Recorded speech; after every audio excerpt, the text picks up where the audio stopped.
Good afternoon. This is the House Appropriations Committee. It's Wednesday, May 27th, 2026. It's just after 2:30 in the afternoon, and we have a bill in our possession, S64, and we are going to hear about it and vote it out today. We have Pledge Council, Joint Fiscal, the Office of OPR. Why can I not remember OPR? Anyway, Office of Professional Regulation. Thank you. My mind is a sieve and sometimes.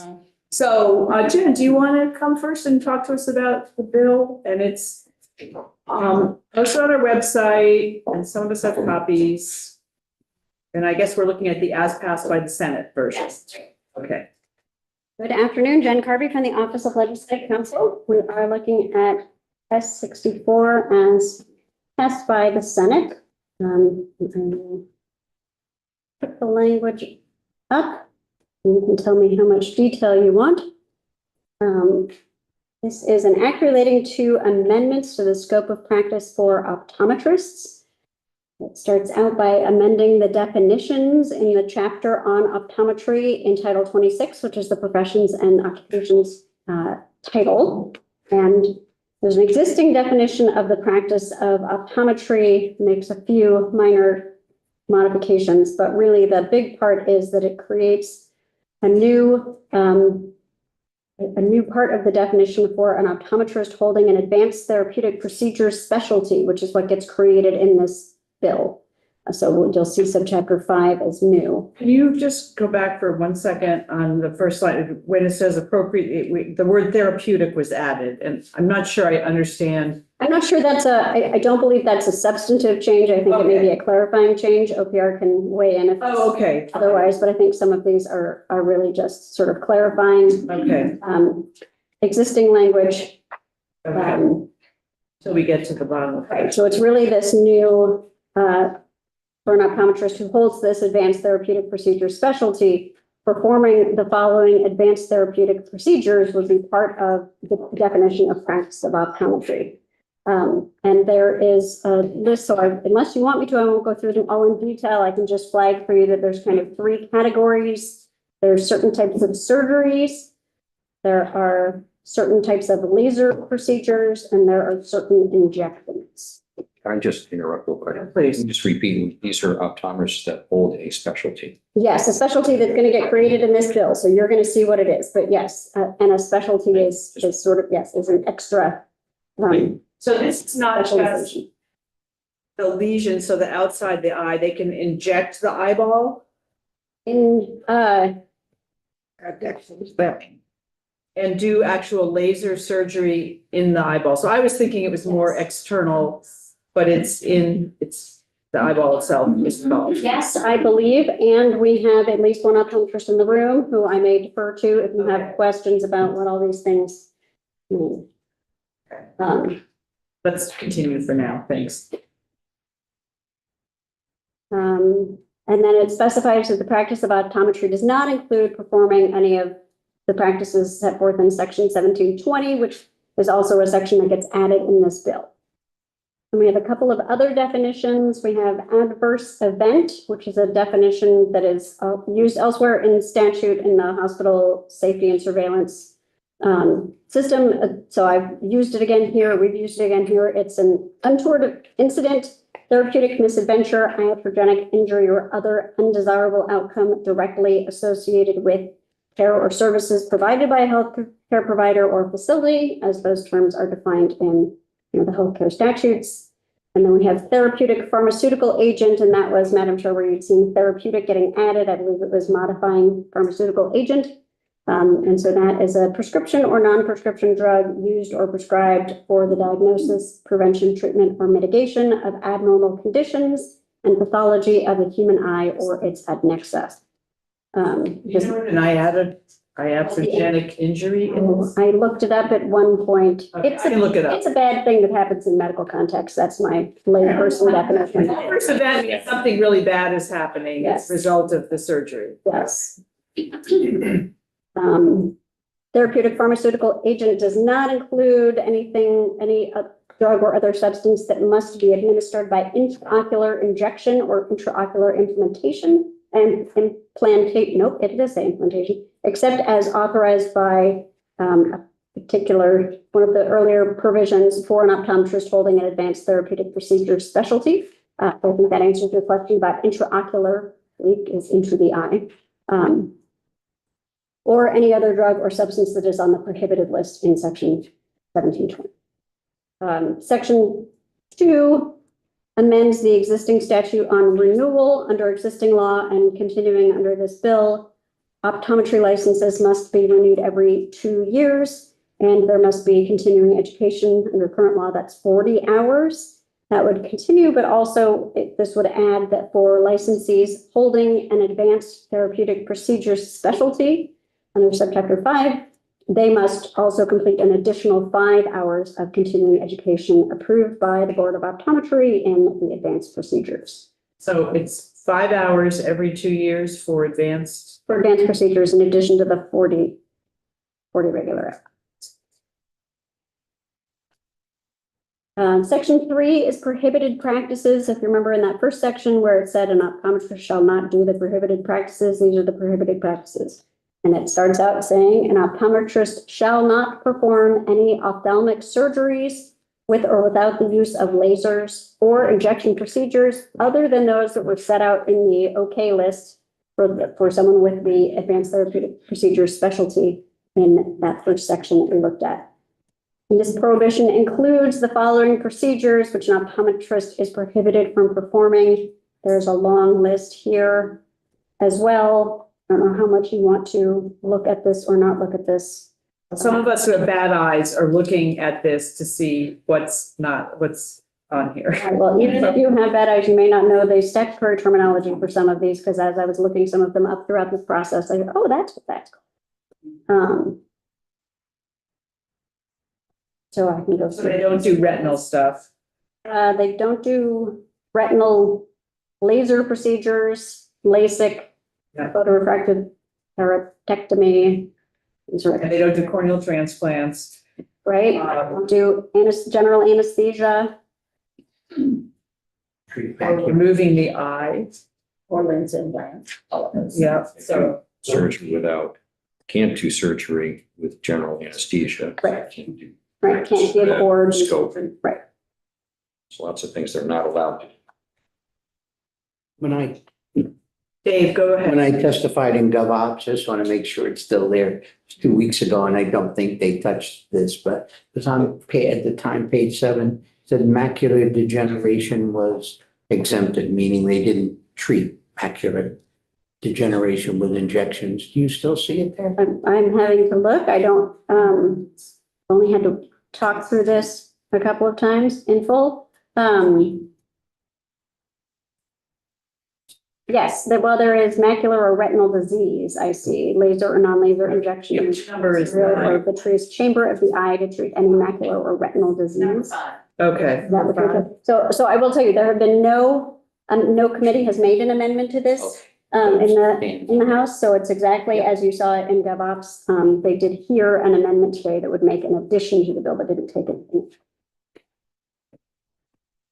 And we'll talk about that at the end. We do not need to vote on that amendment, but it'll be on the floor, but we'll talk about that. Okay. Okay, so there's a list of 23 things they cannot do. In addition, an optometrist shall not prescribe or administer a drug or other substance listed as a Schedule 1 or 2 controlled substance under federal law, except as set forth in Subdivision 2. Subdivision 2 says, notwithstanding Subdivision 1, an optometrist may prescribe or administer hydrocodone in combination with analgesics. So the example I give on this one is Vicodin, because people sometimes know that name. That's allowed, as long as, provided that the optometrist shall not prescribe more than a 72-hour supply of hydrocodone and shall not provide any refills of the prescription. So very narrow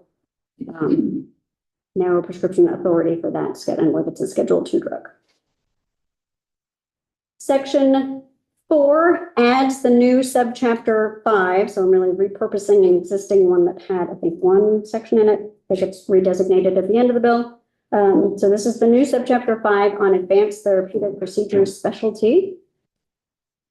This allows an optometrist who is licensed under our existing statutes to apply for an advanced therapeutic procedures specialty that authorizes them to provide the advanced therapeutic procedures set forth in that section 1 language that we looked at that had a list of procedures, injections, and laser procedure or surgeries, injections, and laser procedures that were allowed. So this tells you what you have to do. Yes. Okay, so this is important. Okay. So the qualifications for the specialty, generally an optometrist must obtain the specialty in order to perform the advanced procedures. And it allows the Board of Optometry to grant the specialty to an applicant who is licensed as an optometrist, meets the applicable requirements for education and demonstrated competency that you'll see in subsections B and C, and has completed the examination requirements set forth in subsection D. The educational requirements, they're a little different. If somebody has graduated from optometric school or college prior to 2019, they need to do an additional postgraduate course. So if someone graduated prior to 2019, they must have completed a postgraduate course sponsored by an organization approved by the Board of Optometry that had a minimum duration of 32 hours and included the following didactic classroom instruction. And it goes through lists of topics around lasers and use of lasers and use of lasers in certain contexts, complications, other procedures, surgical instruments, asepsis, surgical anatomy, emergency surgical procedures, A through W here in the list. And then somebody who graduated from an optometric school or college in 2019 or later does not have to do that additional postgraduate coursework to get the specialty. It's my understanding that that has become part of the standard course of instruction. For everyone, though, regardless of when they graduated, there is a preceptorship requirement in order to demonstrate competency for the specialty. An optometrist must complete a preceptorship during which they gain at least 8 hours of clinical training that is supervised by a preceptor and demonstrates clinical proficiency with hands-on experience performing the following procedures on live human patients. And it's at least 2 of 6 different procedures. So at least 2 laser trabeculoplasties, at least 2 posterior capsulotomies, at least 2 laser peripheral iridotomies, at least 2 Chalazion excisions, at least 2 Chalazion intralesional injections, and at least 2 excisions or drainages of an authorized lesion of 2 millimeters or greater in size. I'm surprised that it's only 8 hours of clinical training. What's in the bill? 2 hours. Sorry? No, it says at least 8 At hours least of 8 hours, clinical but it's at training. least 2 of each of those procedures. Total 8 hours of clinical training. I think it might take a lot longer than that to do all those things. If they do it and they succeed and pass the training, they get certificated, correct? So they have to prove their competence through this training. Right. So it's not like they're almost good after eight hours. They have to pass. But whatever limits are, we're not just giving 8 hours of derping on the computer and studying an anatomy book. They are actually getting training on these limited procedures. Right. That somebody throughout the policy committees have determined that this level of training seems to be enough for these particular services. Is that, am I wrong in thinking this? I think that's a way to look at it. I think that's correct. It's live patients. I'm just thinking of, medical school, and it's 8 hours is not enough for anything in medical school. So it's just surprising me that was the number of hours. John? It's pretty common there's mentioning a preceptor. So these are folks already trained and practiced and experienced. Right, so they oversee, just like you would Oversee. if you were in a surgical residency, you'd have a And that doctor. happens across a lot of medical levels, procedural kinds of things. It was the 8 hours. Yeah, yeah. That's It not the preceptor. wasn't the preceptor. The preceptor is good. They need to do this on live people. Right. That's a surprise.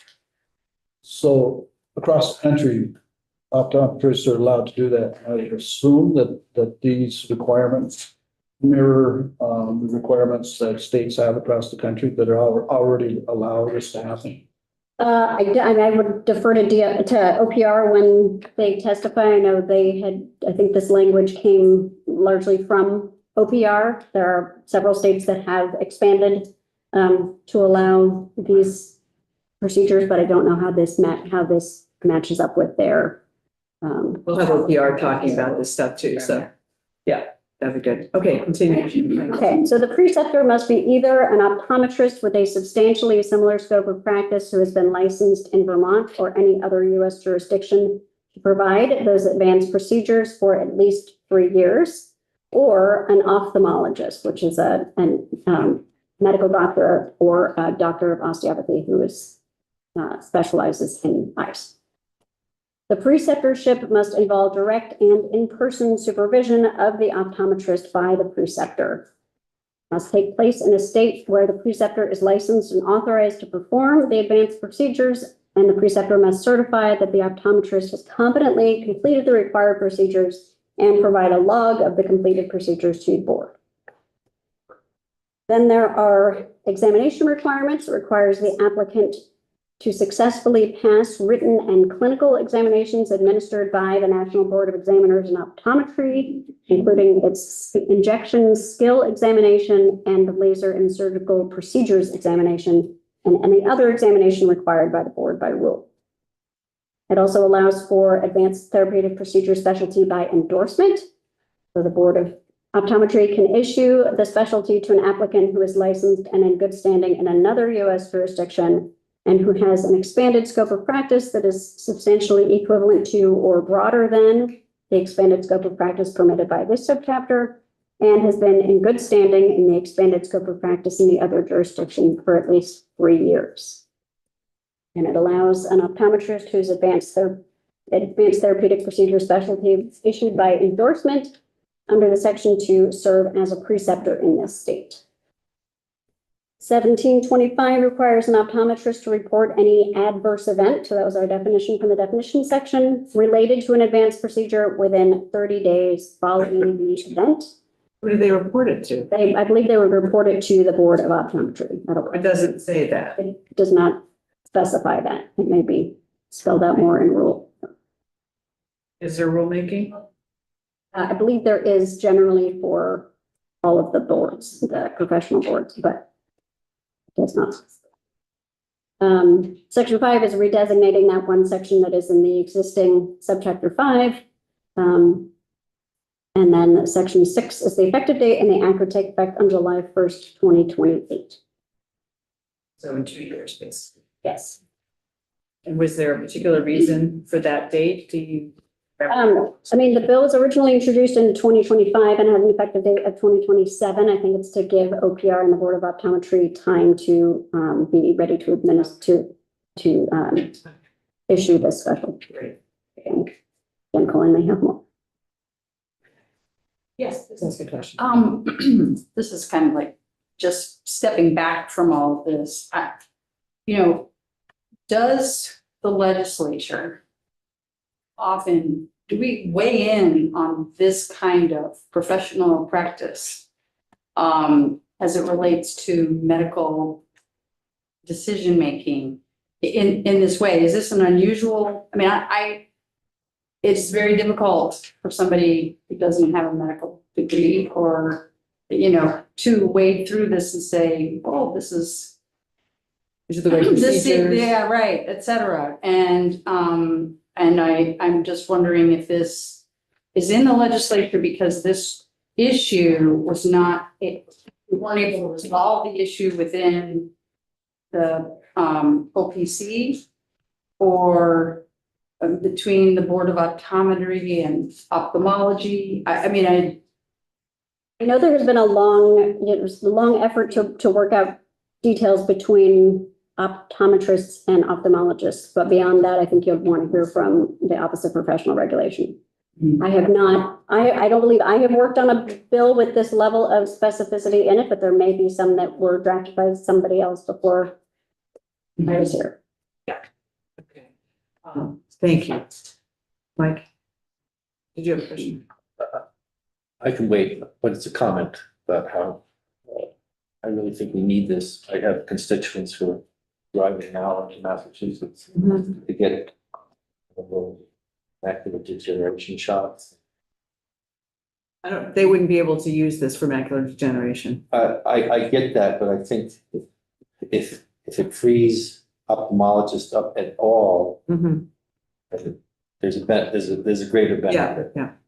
So one of the elephants in the room, and one of the things that's come up a number of times in other committees is as it relates to Medicaid. And I think that there's been a lot of misinformation and misunderstanding, and this seems like a good place to just clear the air and help us all understand the issue around Medicaid. Great, yes, and I mentioned this in House Government Operations this morning as well. There had been questions that came up several weeks ago about in-house healthcare about whether if this expanded scope of practice were enacted, would Medicaid cover these services, these expanded services when provided by an optometrist?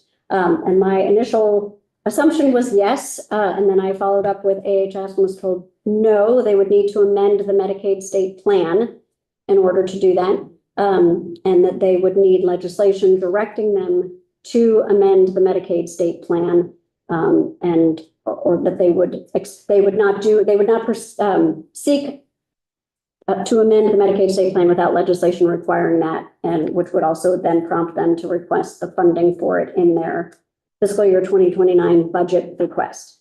It was since brought to my attention, so I've been saying that in all the committees I'm going to, and then I was reminded that we have a health insurance statute that also addresses Medicaid that requires a choice of provider that says if health insurance or Medicaid covers a service when offered by an optometrist or ophthalmologist, they have to cover it when offered by the other, the other provider type, as long as it's within their scope of practice.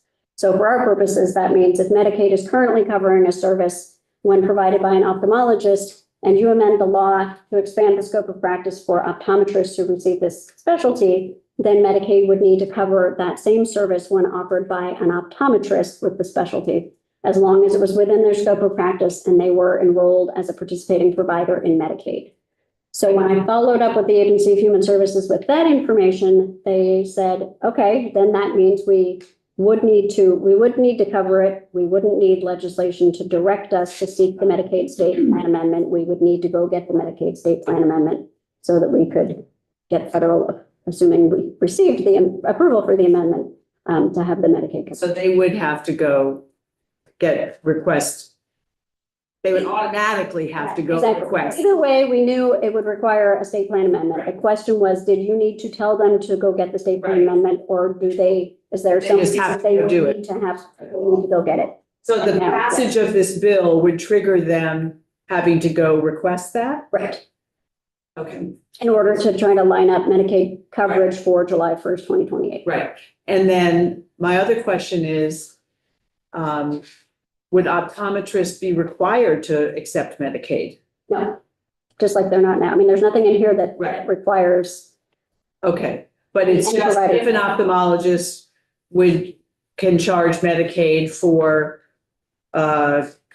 Procedure number one. Chalazay, whatever that thing is. Yeah, I had to learn it.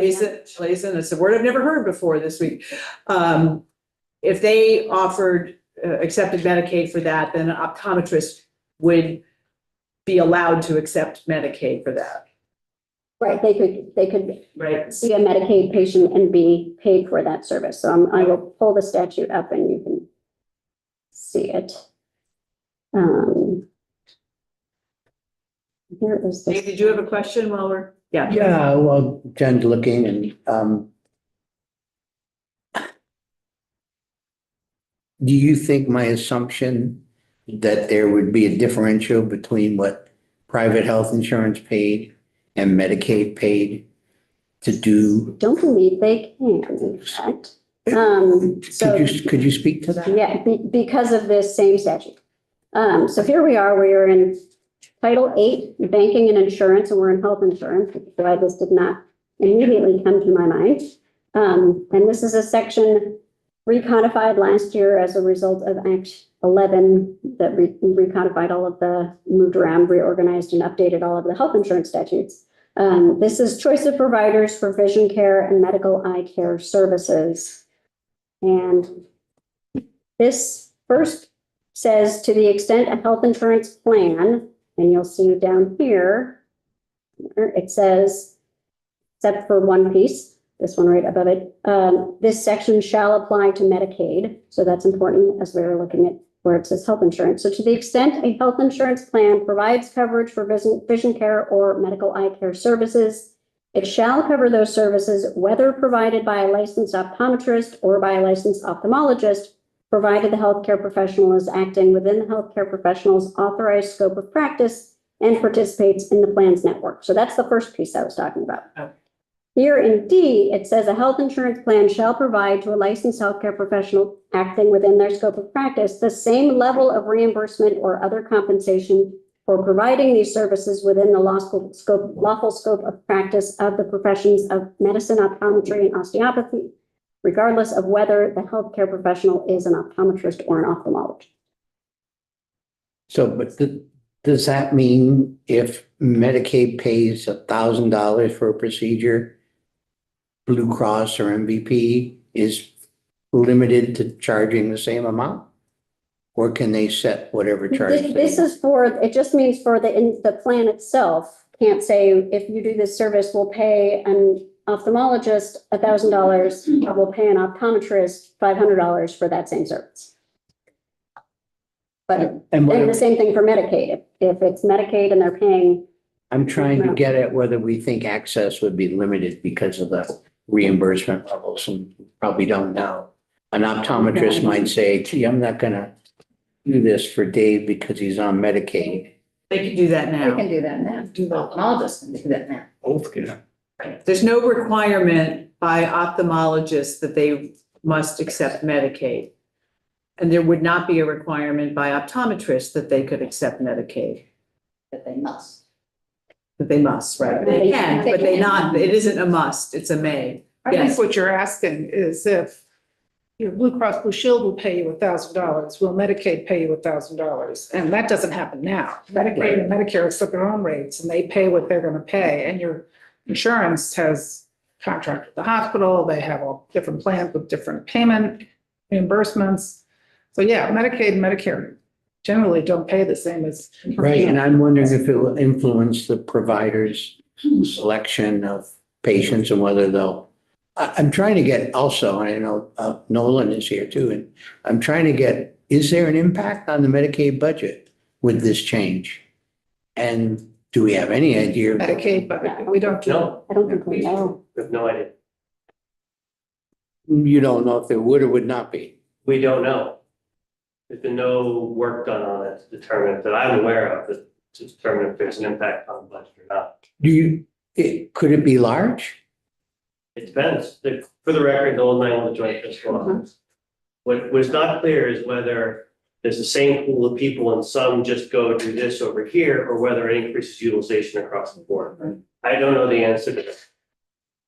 I don't think any work is done, but I don't. Isn't that something we should know? I mean, we oversee the keys to the bank, so to speak, and we're about to authorize something that could put more financial pressure on our budget. And I appreciate nobody knows because nobody looked at it. Is it unreasonable to say, I think we should find out before we know? We're going to be making, someone's going to be making choices next year, and we want people to have access. We probably want to know at what cost, I think. I could be wrong. Maybe the members on the committee will persuade me it's not an issue. I've got Tiff and then Wayne. I'm okay right now. Okay, Wayne? I would counter with, if we have people out there in the countryside that are not getting proper eye care because they can't go to an ophthalmologist or ophthalmologist, but have an opportunity now to go to someone more rural, since we have more ophthalmologists around the countryside, someone might be able to do it. And we'd be providing a better service to our public. I mean, the cost doesn't seem to me, unless it's not like major surgery, it's not like going to have half the state suddenly rushing to them to get a high cost. Again, I don't know, but it doesn't seem likely to me. And we will get OPR to talk to us about their piece. I want to just, since we've talked to Nolan and we've got Ted here from Joint Fiscal, who has a very short fiscal note, why don't we let you do that and then we'll have the longer conversation with OPR. You like something super short? Would you like me You to? can stay right there if you'd like, and because Stay here or? we might need you, if you don't mind. Go So ahead. Burnett, Direct Fiscal Office, the new specialty within OPR, any specialty with it for a specific profession, if there's a $100 fee, it is paid once. And so OPR is forecasting that 50 optometrists would do this, might take the specialty. And so really it's a minimal increase in fee revenue to the professional regulatory fee fund, but it is exactly $5,000 for the first one once, and maybe you get, $100 here and there because optometrists Okay. expand their scope of practice. So I was surprised to see that it was only 50. But we'll hear from OPR. So Jen, are you still there? Oop. She is. I am Yes. still here. Okay. Hi, Jennifer. Thank you so much for joining us. Why don't you introduce yourself and tell us a little bit about how all of this came about and what you've all done in OPR, if you would please. Happy to do that. Thank you so much. Can y'all hear me okay? Yes. Yes. Okay. So my name's Jennifer Colin. I'm the director of the Office of Professional Regulation.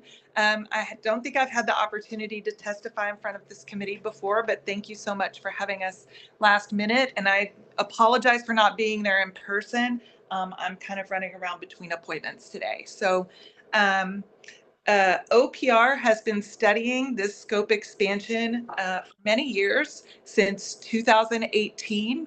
And OPR is tasked by the legislature in Title 26, Chapter 57, for assessing scope expansions. So there was a question a few minutes ago of like, is this something the legislature really does? Are we in this space? And why are we getting the scope expansion question?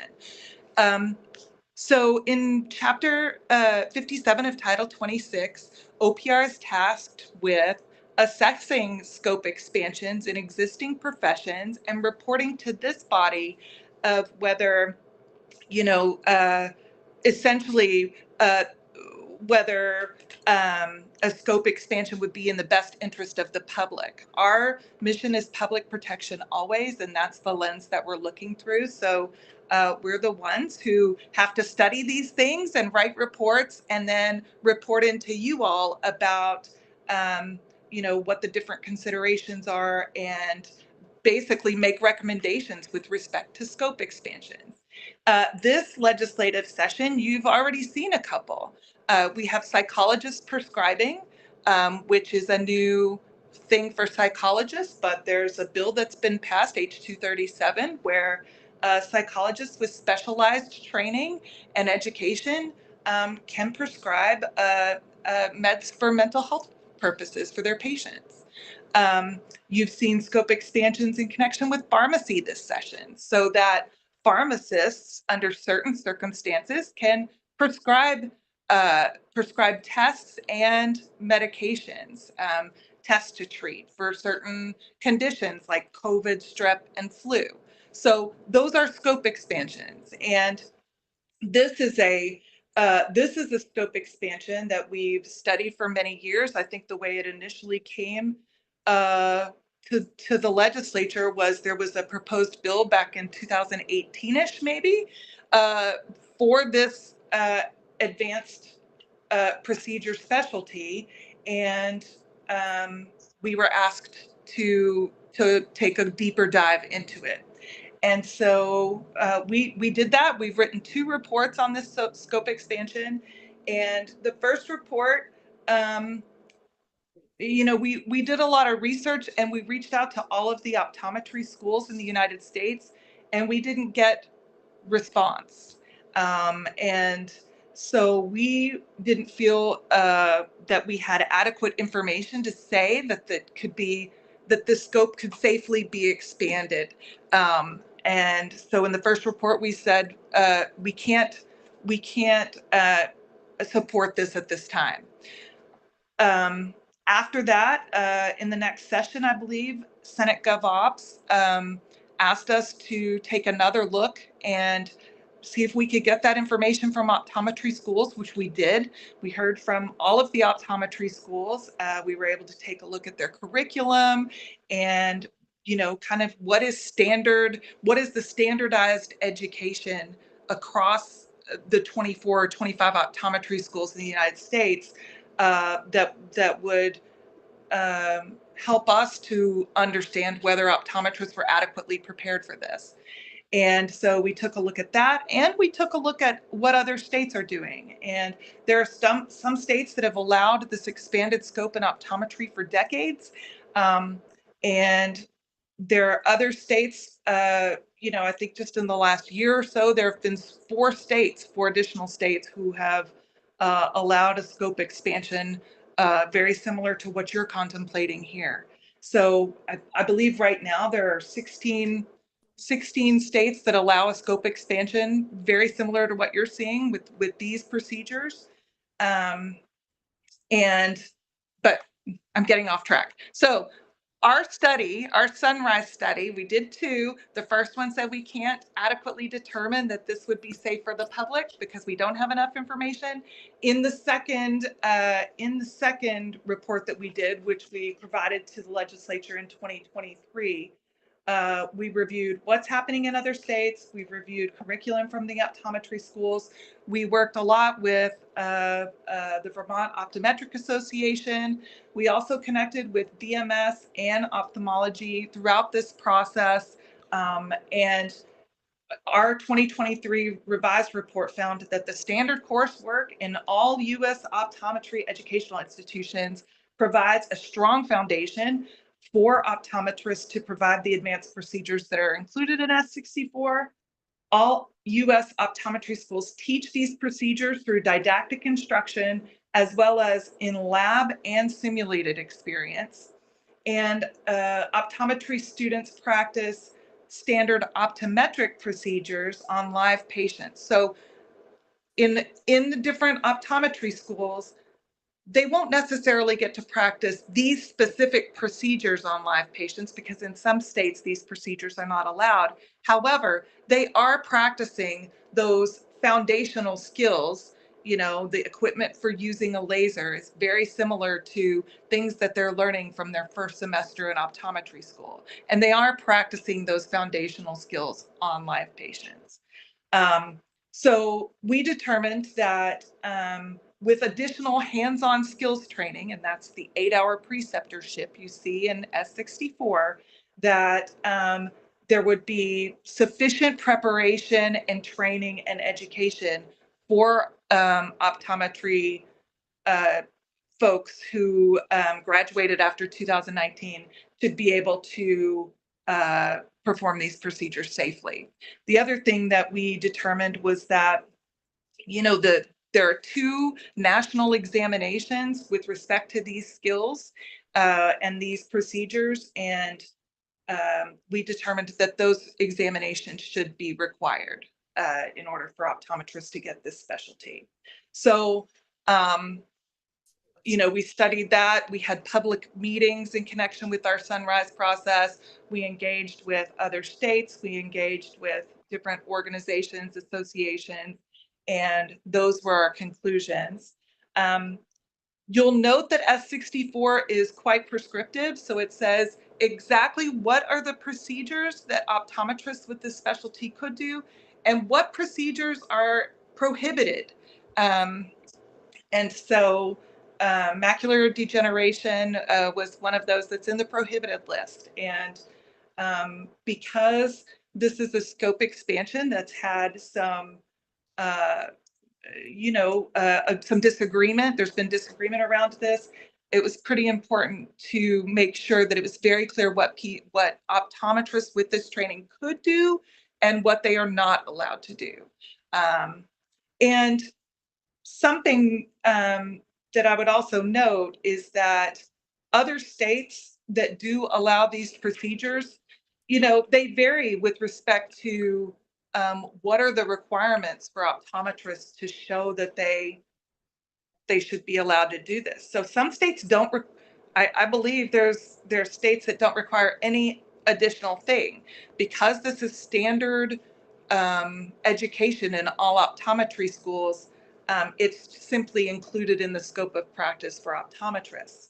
Other states don't require the examination. Some states don't require a preceptorship. Some states require everybody to have this 32-hour educational training.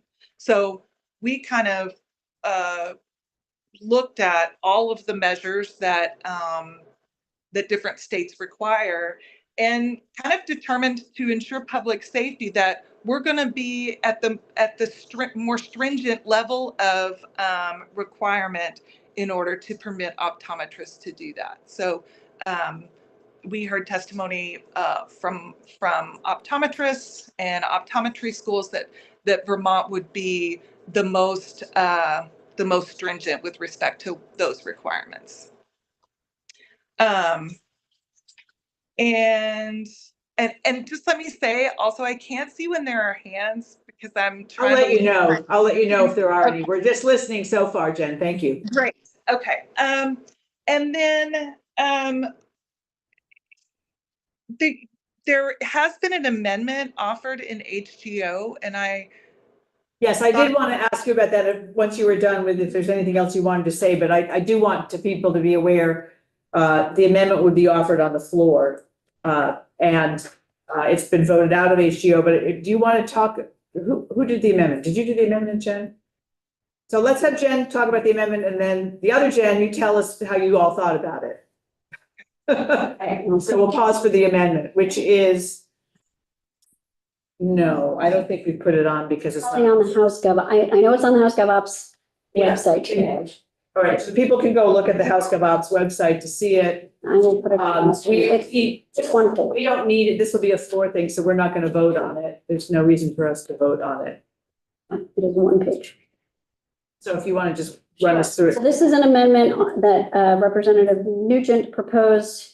And she talked about it a little bit in House Government Operations and Military Affairs this morning. It would add a new section 1A, so it's not taking anything out, just adding in a new section on the State Board of Optometry and adding 2 members. Under current law, it has 5 members. 3 of them must be optometrists and 2 are members of the public. This would increase that from 5 members to 7 members, and increase from 3 to 4 the number who are optometrists. The language literally says number of whom shall be residents of the state who have had at least 5 years experience in the practice of optometry in the state and are in the active practice of optometry at the time of their appointment. This would then add 1 member, a new member who shall be a resident of the state who has at least 5 years experience in the practice of ophthalmology and is in the active practice of ophthalmology at the time of appointment. And then it keeps the 2 members who are representatives of the public. And then it would add language also saying that beginning on January 1st, 2031, at least 1 of the optometrist members of the board shall hold an advanced therapeutic procedures specialty issued pursuant to that subchapter 5, the new subchapter we've looked at today. So it would add 2 new members to the Board of Optometry, an additional optometrist and an ophthalmologist. And in 2031, at least 1 of the optometrist members must have that specialty. Right. Okay. And that's it. That's the end of the amendment. So the other Jen from OPR, you took a look at this in your office. Yes, so we've taken a look at the expansion of the board, and OPR is really, frankly, invested in moving this legislation forward. We're hoping that the body will support it, and in terms of these additional seats on the optometry board, we view this as a reasonable compromise to something that's been hotly debated for years. And we think that this changes will ensure that we have the ophthalmology perspective as we implement those advanced procedures, the advanced procedure specialty. And of course, we're also going to need an optometrist on the board who has the specialty to serve. These board seats, so board members are appointed by the governor, and they serve 5-year terms, and they can serve two terms back to back. So they serve about 10 years. But without boards and advisors, professional regulation would be really challenging because we don't have in-house, people who are within these professions. So we really rely on our board members and advisors for subject matter expertise. And we think that these new board seats will provide us with that subject matter expertise. And again, we are just committed to the path forward on this bill. So we do support the amendment. And I know GovOps did a straw poll and voted 10-0-1 on it That's today. right. So that's sort of the update on all the pieces that I know of. Wayne, do you have a question? Yeah, for Jennifer online, proofs in the pudding of the states that have allowed this. Has there been any increase in malpractice suits? Has it had any direct impact on the cost of insurance for optometrists that are able to do this? No. So with respect to the cost of insurance, we did hear testimony from an optometrist in Vermont. I believe this testimony was in HGO and maybe Senate Health and Welfare, that it is covered by their insurance as long as it's within their scope of practice. And with respect to, I lost the other question. Yeah, with respect to, how does this impact outcomes, whether an optometrist or an ophthalmologist is doing the procedure?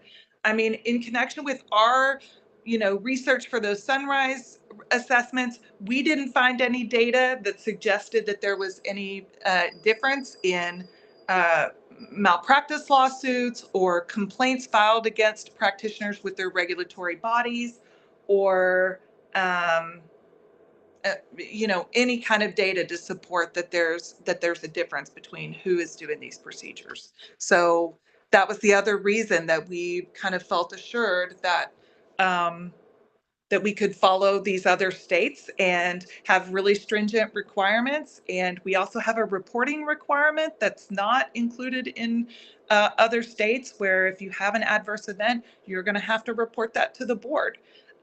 So that's important. We also have, a robust enforcement unit at the Office of Professional Regulation. It's an in-house unit where we have 9 investigators, 4 prosecutors. We have our own little legal system in here, and administrative law officers and boards to adjudicate cases. So we have, kind of a lot of public protection just baked into our processes here. Great. So Thanks. And we have a question from John. Do you have a question? It's not so much a question, just a comment about something. Yeah. Because just reading the language and listening, Jennifer, thank you so much for joining us here today. I know you can't see us real well here, but, just seeing, noticing, looking at the language here with things like the educational requirements, if someone has not had that training prior to 2019, the 32 hours, that's a minimum amount of training. Yes. Here. Some postgraduate courses may be longer. And the other thing I'll add here too is also with preceptorship and the clinical piece. The language is clear and good and very positive. I mean, that there's a minimum of 8 hours. A preceptor, my previous background serving on another medical board here, looking at preceptorship kinds of things. And sometimes folks need a little bit more. So you have minimum numbers of procedures that people have to demonstrate here, for examination purposes at an appropriate point in time here. They may be required to do another one here perhaps. So I looked at those as like minimum things they must meet, but it may not be, but it's not the maximum. I just wanted to comment on. Yeah, and a preceptor is someone who is also going to be licensed. So these are folks who are also going to want to assure public protection, and they're using their license to certify that a practitioner is competent to perform these procedures. Right, So they do have to sign off on those skills demonstrated. that's right. Thank you. Thanks. Other questions? Yes, Dave, go ahead. I'm not being critical, but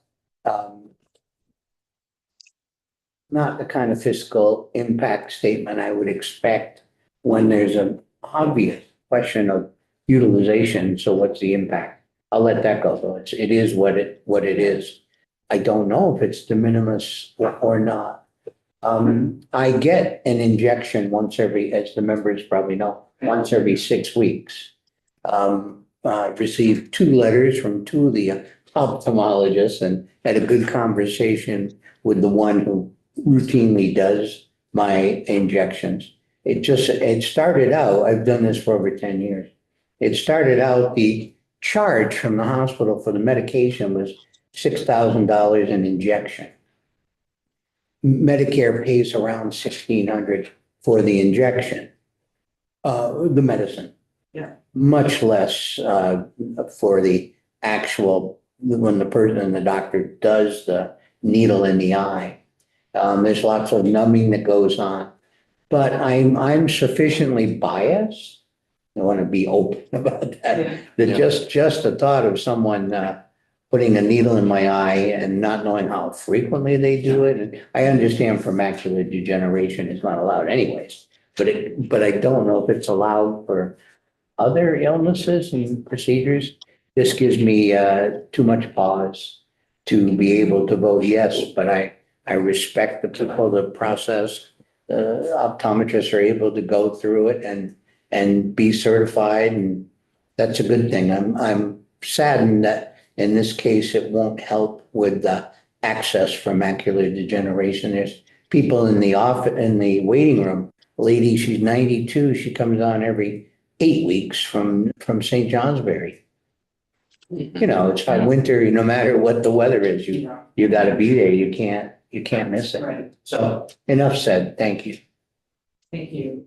Yeah, I mean, I have really bad eyesight. I'm not in Dave's camp, but I can't see to my nose without my contact lenses. So it's a little, but I also have the option where I am to see an optometrist. And then if there's certain procedures that I want to, even if they can do it, I have the choice of going to an ophthalmologist to do that same.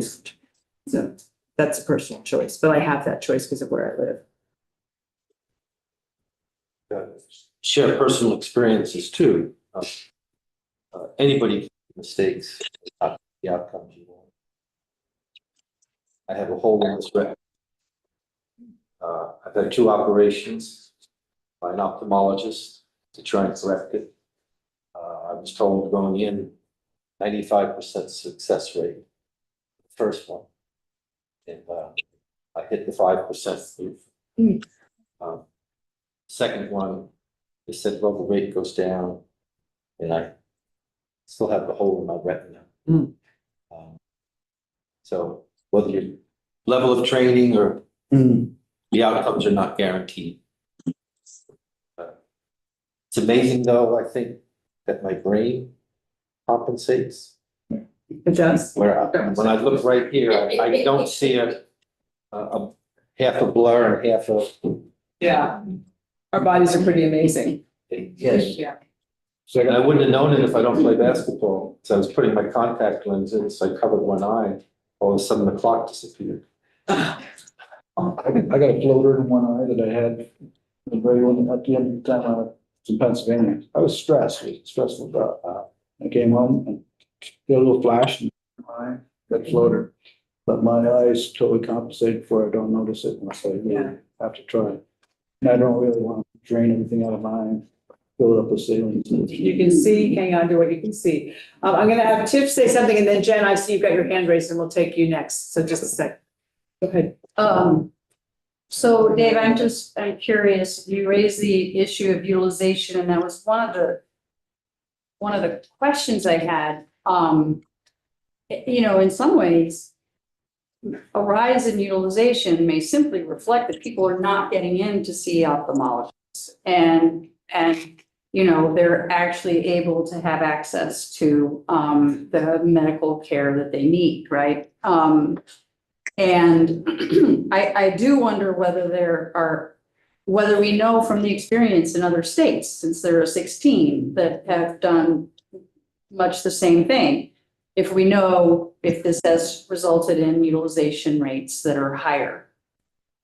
I guess I'm kind of checking my assumption that, well, you know, increased utilization, yes, that does have an impact on the budget, but maybe it actually means that people are getting the care that they need. that, and then, but it does have an impact on the budget. So, does OPR know what the experience in other states might have been along those lines? We did hear testimony from practitioners in rural states who felt like that, there was I want to say an increase in access for patients in rural areas. But the sense that I had was that, your optometrist is your primary eye care provider. And so you're going into your optometrist, and if they see something that can be addressed through an in-office procedure, that they're going to just offer that right there as you're in for an appointment and be able to do that. But in terms of data and, before scope expansion and after scope expansion, what was the utilization rate? If that was looked at by our office, I don't have that at my fingertips. No. And something else, I hate to do this. My daughter's at an appointment and she needs to be picked up. So Okay. I was just gonna say, I'm happy to answer any other questions. This is an important topic, and I don't want to rush the conversation. No, totally get it. Any other quick questions for Jen? Because we need to let her go. Thank you, Jen. No, Jen, thank you so much. Travel Thank safely. you so much. We appreciate you Appreciate it. coming in. All right, bye-bye. Thank you. Marty, go ahead. I just wanted to comment. I know we've been considering here the difference between optometrists and ophthalmologists and your feeling in terms of the seriousness of some of these additional procedures.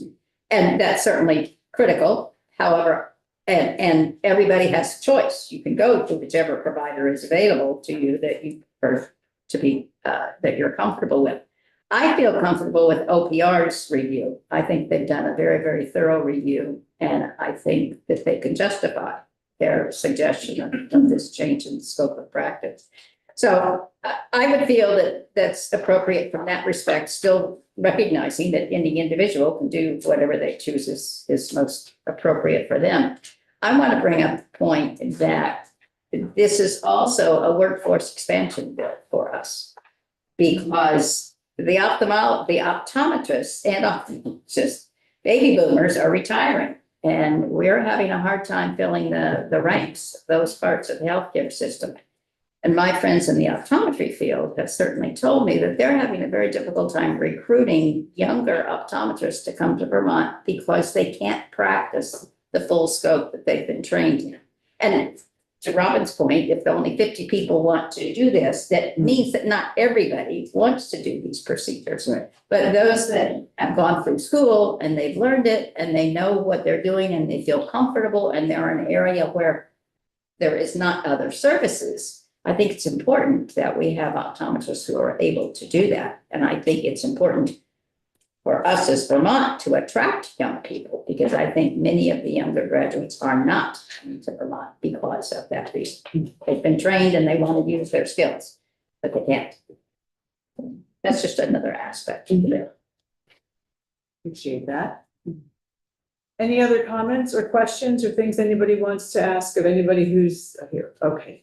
Jen, yes, please. The definition of iatrogenic, because it came up Thank you. earlier, is induced unintentionally by a physician or surgeon or by medical treatment or diagnostic procedures. So that was part of the adverse, right, unintentionally, if that is part of the adverse event definition. This is the fourth committee this has gone through. And that helps. Time I wonder, Yes. do you think the others? Nolan first and then Mike. Go ahead. For the record, Nolan May was doing this, so I was trying to think about other times when we have allowed a new provider to provide Medicaid services. And there's not an equivalent that I can think of, but I was thinking about the doulas. So for instance, Yes. we looked at doulas, what would be the increased utilization for Medicaid? And, we looked at, DEVA did a study and provided it back to us saying, this is how many doulas there are, this is what we estimate that take range could be, if it was 10%, if it was 20%. And with that one, there was a bit of an offset because it was like, okay, well, they're reducing services in the hospital instead of, hospital birth. So, but the point is, it was still looked at, with this, we haven't done anything like that. I'm not saying you should. I'm just saying, just trying to give another example of a time where we said, we're creating a new service that is moving a service from one place to another. And how did the legislature look at that?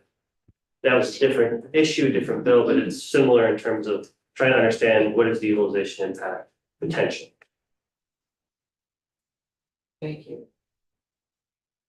Okay, if hearing nothing else, I'll entertain a motion to support S64.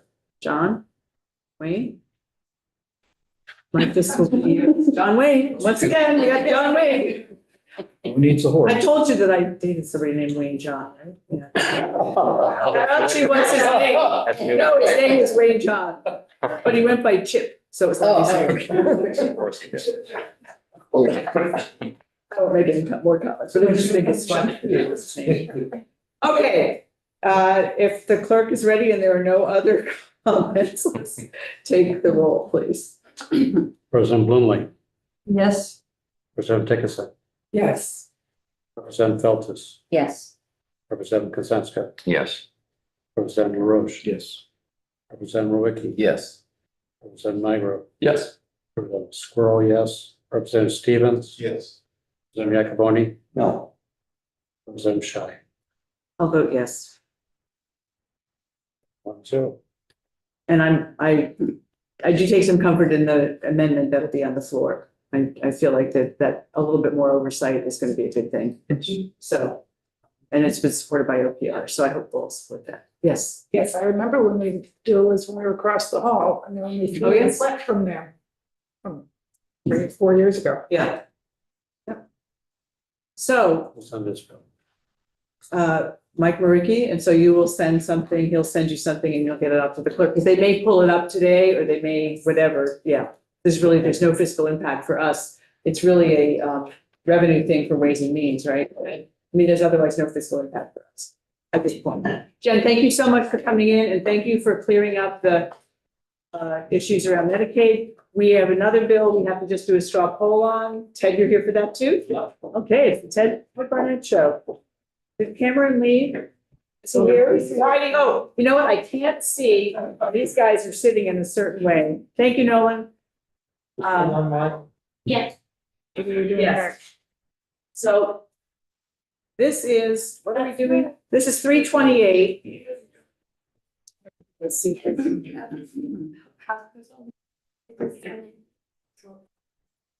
So is that the most recent thing? Okay. So Cameron's here. This is S328. We do not have possession. Whatever we're doing is a straw poll. Tell us what we're doing, please, and what we're talking about, please. Thank you. For the record, Cameron Wood, Office of Legislative Counsel, S328. It was a Senate bill that passed, came over from the House, and just not too long ago, you all made some proposed amendments back to the Senate, so that went back over. And then the Senate is agreeing with the House proposal of the amendment with further proposal of amendment. And I will walk through those proposals here. Just briefly, we don't need Yes, ma'am. everything. So let's see, I'm going to share my screen. So these are the instances of amendment. I will try to be succinct and brief. In the first section or the first instance of amendment, the House and the Senate have had two different versions of changes to the state treasurer's credit facility. Both versions had an increase from 10 to 12.5%. You see that on line 9. The House version had an additional statutory authorization for 1% credit facility for purchasing off-site constructed housing. The Senate proposal had been to remove that language, so S328 initially did not have that language. The House proposed to stick it in, and the Senate is proposing to strip it back out. The reason being, there's nothing that stops the treasurer from utilizing the 12.5% that they already have to purchase off-site constructed housing, so the Senate felt that the language was just unnecessary. So you still have the increase from 10 to 12.5. They just removed the specific language around the 1%. The second instance of amendment, which is on the first page here, starting on lines 13. The House had an offsite accelerator pilot program in the bill. And it changed from the initial House bill that passed 775, when you all made amendments to 328 and sent it back over. Instead of that pilot being through DHCD, it was through the Treasurer's Office, and it had been kind of slimmed down a little bit. The Senate is proposing, there's a list of entities that the Treasurer's Office has to consult with if they're going to spend money in the pilot program. So that includes DHCD, VHFA, VHCB, et cetera. And the Senate is proposing to add VEPC, Vermont Economic Progress Council, as entities that have to be consulted. That's the second instance of amendment. They say why Betsy has to be involved with this? There wasn't a lot of discussion about it. No, ma'am. The third instance of amendment there on line 16 and 17 is amending the language that was associated with the VHIP program. The House proposal had amendments to subsection A for the VHIP program that would specifically authorize the Department of Housing and Community Development to allow their partner organizations to upfront the money through VHIP. Currently, it's a reimbursement program, and the language would allow them to. Make it easy so they could do it, right? The House was not comfortable, excuse me, the Senate was not comfortable with that language, so they struck it. And then They didn't want to advance the money. there were members of the Senate Economic Development Committee that were not comfortable with the potential risk that would be associated with providing the money upfront. Yes, sir. And so they just struck it. Okay. The fourth instance of amendment there is to 24 BSA 4382. If you remember, there were changes in both the House and Senate housing bills about municipal plans and the housing element of municipal plans. And it was intended to require the housing element of a municipal plan to include information on regulatory and physical constraints that prevent the municipality from meeting its housing targets. And the Senate is proposing to add in the word labor. So regulatory, labor, and physical constraints Yes, ma'am. preventing. Okay. Exactly. So if we have workforce issues, yeah. Yes, ma'am, exactly. Okay, great. The fifth instance of amendment, moving forward onto page 2 here. This first provision, this subdivision B here, is the same language that had been in the bill previously. So it's just including it, which would require that for municipalities, for districts that allow year-round residential development, adding in manufactured housing to the list of housing that has to be allowed where there's year-round development. The next change on subsection D, this was a change that initially came over in S 328 as it initially passed the Senate, and then was stripped out as you sent it back over, and they are adding it back in. And these are in Ellen's area, not my portfolio area. They're related to municipal land use provisions. I can give you the very brief synopsis, which is it's changing an allowed use to a permitted use. And then it's striking language there on lines 7, 8, and 9 to say that where multi-unit dwellings of 4 or fewer units shall be a permitted use on the same lot size as a single family dwelling, there's a requirement that says unless the district specifically requires there to be more than 4 dwelling units, and they're striking that. So a municipality can't come in and say, you can build a multi unit dwelling, but we're going to require it to have 5, 6, 7, 8, 9 units. The municipality would no longer be able to require that. So if it's 4 or fewer, it would have to be a permitted use. What's the difference between an allowed and a permitted use?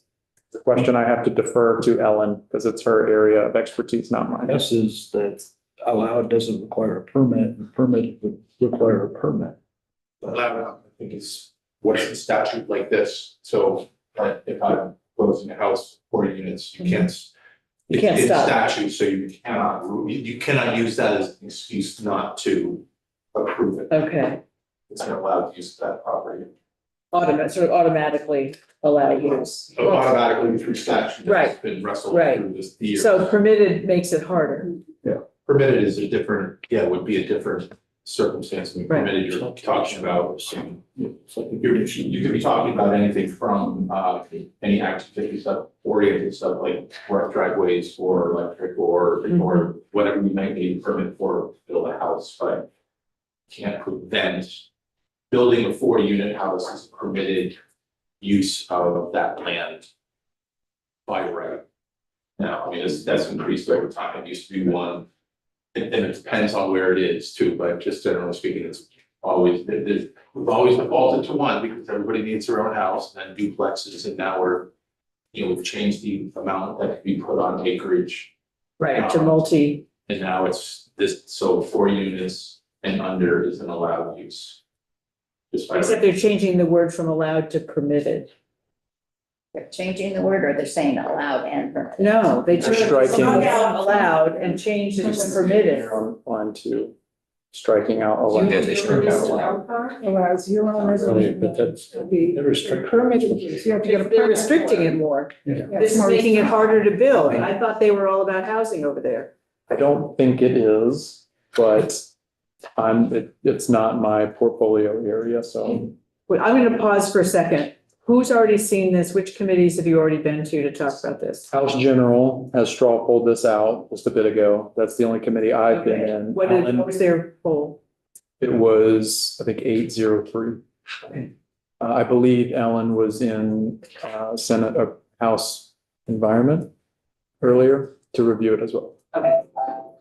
And I just wanted to, I just want to maybe clarify a little bit more about the second sentence where it's like where there's water infrastructure, sewer and water infrastructure, that multi-unit dwellings with 4 or fewer units shall be the permitted use on the same site. I think to me that's almost the same as allowed use. It's all that it shall be permitted use. It's not that you can't deny a permit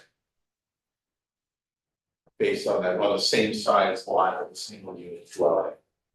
So with this being a year-round residential development, they may have some more stringent things to permit building. My under- The overall scope of what they have to.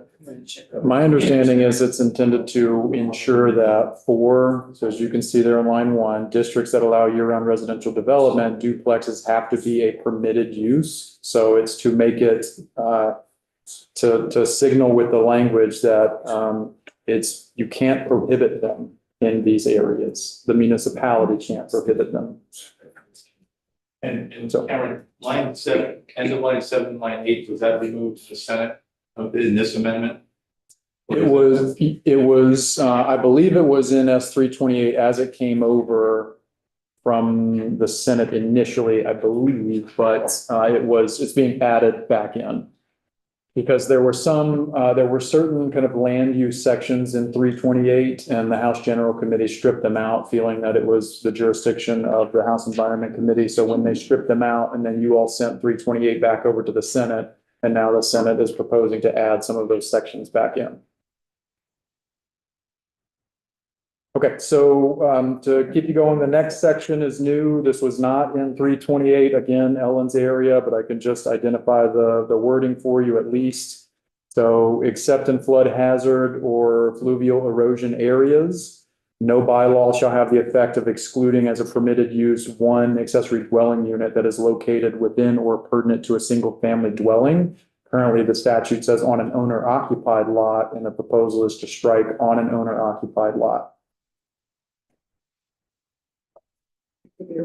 Which allows what? Which allows As I read I own a it, house that I rent out, that I don't live in, that I can have one accessory dwelling unit that's located within or pertinent, so I can, we've been pretty tight on trying to limit ADUs to owner occupied housing in many cases. So this is saying that if I own a house that I want to add an ADU to, I can do that. and you don't have to live in that house. So it was the Correct. scenario that you identified. Yes, sir. It could be like a rental house that you rent out to someone else. And striking that, it would be a permitted use to build an ADU on it. Increase short-term rentals.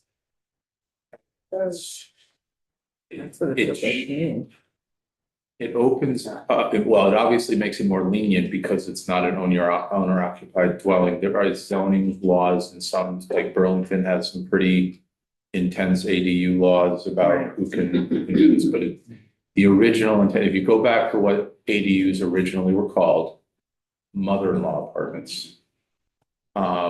This is just calling an ADU now. It's taking away the familial connection. So essentially, this would be allowing an additional rental unit on top of the rental unit that you have. Not making any judgment on whether that's right or wrong. It's just that's a change from what we've traditionally done as ADUs have been popularized over the last 10 years. It doesn't, I would 100% agree with everything you're saying. It doesn't change any of the, municipal authority for regulation of short-term rentals now, but to the point, yes, it would, the language change would not require as a permitted use to build an ADU that it be on an owner occupied lot. And then the next change, I'm just going to keep you going for now. Page 4, it adds in a new subdivision 15 to say that no bylaw, so there's a municipal bylaws, it's in the same section as the previous language. No bylaw shall require that a duplex be constructed on an owner occupied lot.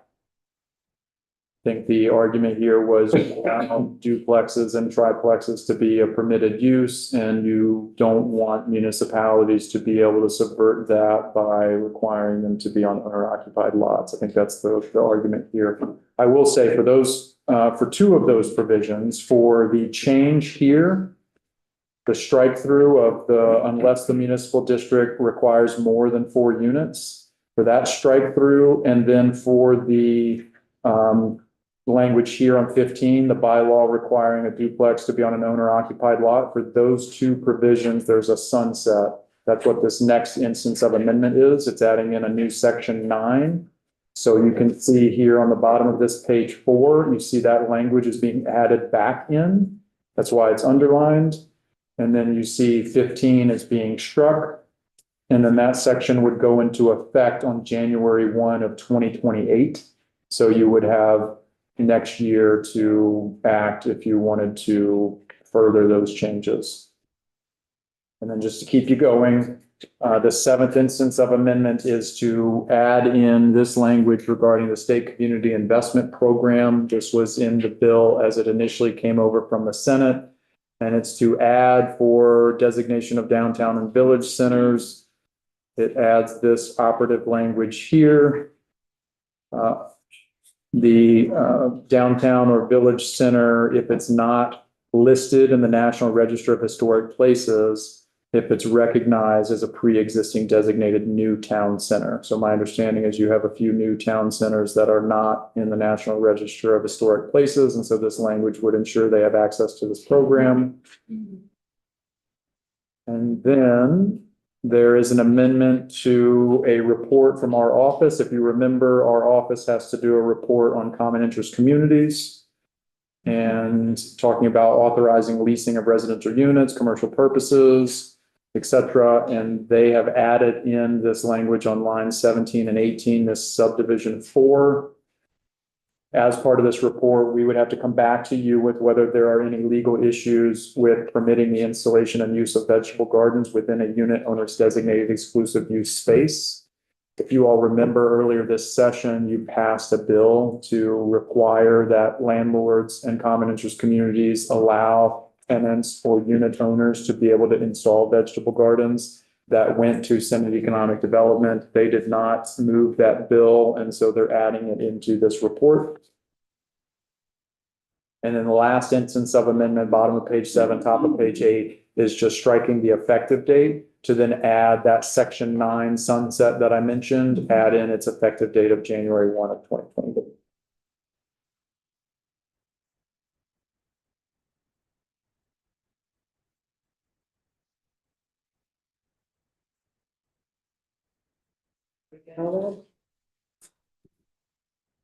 So Why are we moving?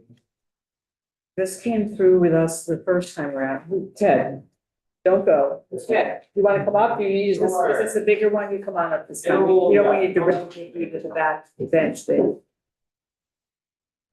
Oh, and Chris is in the room. You're just here to watch. Color commentary. Please do. Ted Burnett, Joint Fiscal Office. I think the first part around the credit facility, I really see it as a distinction without a huge amount of difference.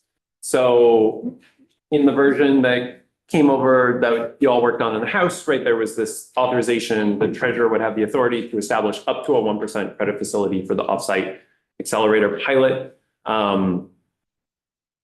That language gave the treasurer flexibility to set up a credit facility of anywhere from 0 to 1%. And so by giving, by removing that requirement, and there's other language in the bill that says the treasurer has the authority, they may spend money on this accelerator pilot and the credit facility that's authorized under the 10% for Vermont language. I don't really see a huge difference in those two constructs. So there's not really a fiscal impact of that section.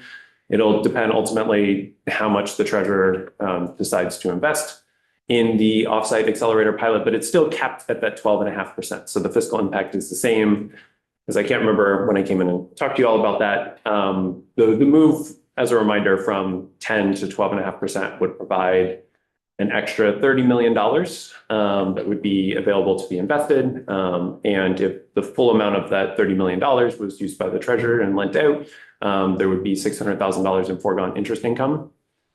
We don't have your fiscal note here on the committee page. Yeah, so it should, I'm going to share my screen since things are moving. I know you gave it to us before, whenever we did it the first time around. And while you're pulling that up, do I have it and I just haven't found it? So I'm going to reference the Senate version of the S328 fiscal note because the Senate included language in their proposal of amendment that was in the original bill as it came over to you all from the Senate. And I will share it so it's on the committee page going forward, but we don't have the language for the proposal amendment. Things are moving quickly, so in place of doing that, would reference the SAC recommended version of fiscal note. So that includes the information about the treasurer, increasing the cap in the treasurer's credit facility, which is no different, both in the House version of the bill, Senate version of the bill. There's agreement, right, to increase that credit facility from 10 to 12.5%. Right, that's the 600,000. That's the 600,000. That was there before when we saw it, so that's not new. Yes, the part that is new is this language that would allow new town centers to fully participate in the center designation process. So Act 181 created the community investment program with designated centers, right? And so under that structure, existing new town centers, so this is Berlin, Colchester, and South Burlington, would automatically be brought in as step 2 centers, and they would get the benefits that are available, and this is at the end of the fiscal note, to step 2 designated centers. And so that includes some priority consideration for certain funding. They could lower speed limits less than 25 miles an hour, set of benefits at step 2. So this language would allow potential new town centers that were coming that, met all the qualifications without the expansion in language. Since they don't have a historic center, they wouldn't be able to be considered as a step 2. And so the language in the Senate proposal of amendment would allow anyone who met the requirements, any new town centers, they would be able to be involved in step 2. For the existing town centers, South Burlington would qualify for a step 3 designation. And so this would give them access to that downtown vibrancy grant funding, the sales tax reallocation program. Local options tax? So that is not through the local options tax. That is it's certain projects within the designated center. Any sales tax that was paid on kind of materials in the construction, they can kind of get that back as a credit. That, I will note that that program is also capped at the same level together with the downtown and village tax credit system. So although they have access to it, the amount, if South Burlington, there are a bunch of projects, those would be constrained. The miscellaneous tax bill increases that cap from 3 million to 3.5 million. And so the amount in those two programs would be capped at 3.5 million if it seems like the Committee of Conferences agreed to that increase. So that's really the main fiscal impact. The designation process is a little muddy, but just wanted to highlight that the main fiscal impact, according to the current new town centers that are in existence, it would primarily mean that South Burlington would be able to access step 3 and make that Which won't affect us. not huge. It might mean that there's more competition for certain grant funding programs, but yeah, it's not a huge concern. Yeah, it doesn't. Did Ways and Means weigh in on 328 also? They have not yet. Okay, I don't know. Did they before? They must have, if there's this stuff in there. Yes. So they will have to check this all out too, I guess. It's like 4 committees. Environment has it at 1001, 10803 in other place. So that's, you can see where things are going with this. Okay. Is there anything else we need to know about this bill? So we don't have possession. This is a straw poll, just for the record, but it will be what it is. So, That's a good question. I know what's going on. okay. We're Do we okay. need to remember how we voted the last time around? I don't remember how we voted the last time. 1100. Oh, it's what? 1100, okay. And this is this yours? Who did 328 of this? You did it because of the treasurer, so you get to do it again.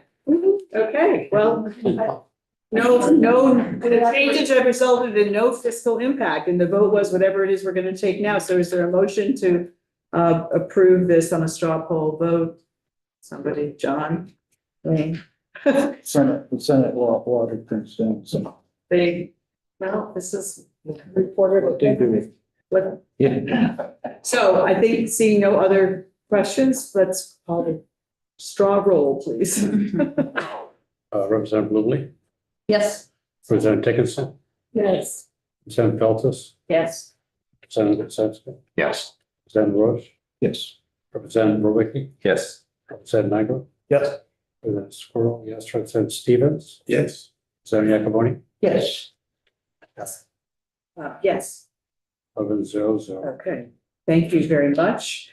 So you'll hear, you get to see, I don't know if we have to report this one. No, I will send it up and let the speaker know. Thank you, gentlemen. Appreciate your being here. You can hang out as much as you want. I wanted, before we go offline, I just wanted to fill the committee in on the Committee of Conference, because we've started to make some good progress forward. It's sort of that go slow to go fast thing. And so this last time that we met, we made a proposal to the Senate regarding the UVM piece and something else. So it's sort of a package deal. There was a meeting that I and a few others, a very few others, had with the treasurer a couple of weeks ago. And in that meeting, we learned that they were going to have, between this fiscal year and FY27, slightly more than $10 million in additional money to send to the general fund. So we said, okay, We'll take it. we'll take the 10 million and we will apply that to the UVM thing. And then we'll take 2 million from the higher ed trust fund, which can be used for capital projects, and 2 million is maybe about right for UVM. So the 12 million would happen without further affecting the general fund, without hurting scholarships through the higher ed trust fund. And we're asking it for it to be the last $12 million in, and they have 3 years to raise the money to get the $12 million. And President Trump told us, I asked her specifically, how much time is this going to take? And she said 3 years. 3 years. So we're using what they said. And there's also, those of you who've done fundraising, a sort of a psychological arc of like, if you go too long, people won't do it. But if there's sort of some pressure on alums to say, look, we're going to get this money, we have 3 years. So that feels good. So we've made this presentation to the Senate, but along with it, we have said we want to do the Benefit of Sisters program. which is to help people who are coming off of SNAP and Medicaid to make sure that they get re-upped because the rules are all changing. The money from that would come from the $30 million that we reserved last year. Remember, there's a 50 and a 30. 30 million is appropriated to the General Assembly to be able to use for federal funds issues and all of that. So it's a statewide program. It will affect everybody across the state. And, you know, the money chairs, we have all talked about this in the past and at any rate, so the language is being drawn up for that, but the concept is we get those two as sort of a package deal. And yeah, so that's the broad outlines of it. Another point on the UVM is they must raise $140 million. UVM has to raise 140. Or whatever the total cost, because they. Well, yes, I think we're going to discuss with UVM because I'm not sure we have the right numbers, but basically it's the last 12 million and we'll figure out what the right number is for UVM. So the original or the ongoing concept was that the state would pay back the scholarship fund through the Non-existing general fund cannabis. money, the general fund money that was coming from Right. cannabis allegedly. Right. That's That's done. gone. That's gone. So the fund plus $26 million this year, you know, is going to eat the $2 million 3 years from now. Or whenever they raise the Yes, money. so, and that's an allowable use of the higher ed endowment. So, you know, they have a project, they have to, before they can use it, they have to prove that they're raising the money. And so that's already sort of an allowable use. So it makes sense to be able to use that. And 2 million is much more palatable than 12 million. Right. It's not going to affect scholarships. The money stays in the higher ed trust fund for the 3 years until it's removed. We get the interest on that. The interest can be used, a percentage of that for scholarships, so that for everybody. So the treasurer has sort of come through once again. Okay, let me just clarify. You got money from the treasurer, this $10 million over a 2-year period that he sees as having available for the general fund, and we're using that for the Yes. UVM like right away. They have to go and raise money to match or something to that to help. So that money is going to go into the higher ed trust fund. Okay, The that's 10 million is going to go in there okay, and going to collect interest right. until And that so they're going to use it as they need to. they're going to use it at the end. So what they have to do is they're going to have to certify to the commissioner of finance and management, whoever that is in 3 years or whenever they raise the money, and the joint fiscal committee that they have raised the 140 million or whatever the number is.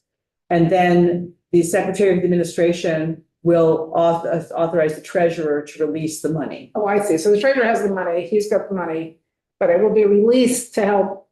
Once they've raised the rest Once of they raise the money, and 2 million that they can use, they will use from the higher education trust fund. The other 2 million comes from there. None of that's getting released. And the 12 million released in one Oh, it's all. one fell swoop. That's in to fill the gap, basically. So it's gonna be the last money in. That's right. Last dollar in. And then the 30 million is for SNAP and Medicaid. We're going to take 3.49 million out of that 30 million to do the benefit assister program, which will help people across the state. And we're working on the language, but we have the who it needs to go to and how and all of that sort of thing. So that's from the 30 million. That's from the 30 million. So it So what's does, the rest of the 30 million going? it's still It'll still be held in there. reserve. So all we're going to do is unreserve 3.49 and the rest will stay there.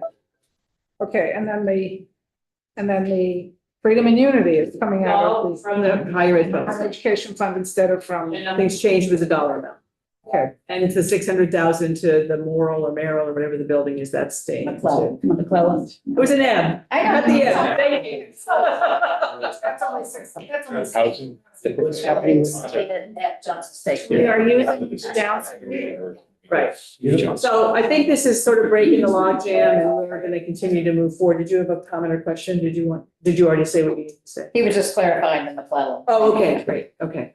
So that's where we are. We're supposed to meet 7 minutes ago, but they're still on the floor. And it sounds like the House is supposed to go back to the floor, but we're going to meet at some point, at least one more time today, if not 2 more. So, but that's kind of the big news. The rest were like saying, okay, we agree with this. No, we don't like that language. So it's not, I don't have a lot of, like The food people are. they're working on the food. We gave them a proposal for food and they're going to get back to us. We gave them a proposal about, sort of a spreadsheet if we know these bills aren't passing and we have money from here and we want to spend that money on these things over here. Most of which you know about the mediator, the ethics commission, there's a little bit of food, 911. 211, that's right. We're all losing it. Anyway, so they now owe us a bunch of stuff. We went through a bunch of language today. I'm gonna run over to Joint Fiscal right now and just talk with them about the benefits of sisters and make sure we have the language that we think we wanted to have. So that's where we are. Thank you. Yeah, so that you'd like to know. And I came right from there to here to do a bill. So this is the first chance I had to tell you, but I wanted to tell you as soon as we could. So You're feeling good. we're meeting again and sometime this afternoon. Maybe